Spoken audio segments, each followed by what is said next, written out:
Hi hello नमस्कार and welcome to फूडीग्राम। तर आज मी केली होती कोकणी स्टाईल अंडा करी। आता ही रेसिपी मी माझ्या लग्नानंतर शिकलेली आहे आणि हो ही स्पेशली ब्रेस्ट फीडिंग मॉमसाठी तर अतिशय उत्तम रेसिपी आहे for the breast milk supply.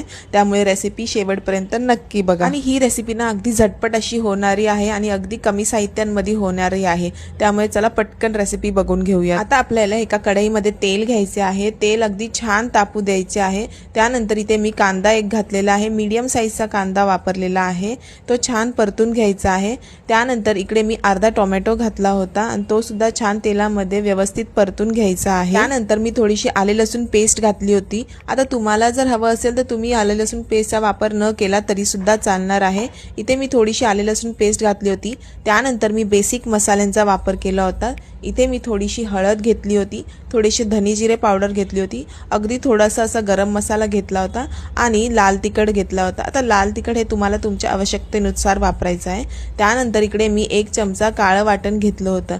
तर काळ्या वाटणची रेसिपी ही मी ऑलरेडी माझ्या चॅनलवर शेअर केलेली आहे, तुम्ही जाऊन बघू शकता। आणि हे छान मिक्स करून घेतलं होतं।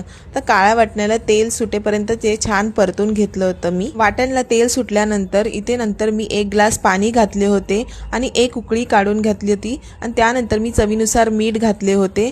उकळी आपली छान आल्यानंतर मी इथे 2 अंडी फोडून टाकली होती डायरेक्टली कालवणामध्ये आणि नंतर झाकण ठेवून 4 ते 5 मिनिटं मीडियम फ्लेमवर आपल्याला अंडा करी छान व्यवस्थित करून घ्यायची आहे, अंडी छान आतपर्यंत शिजेपर्यंत।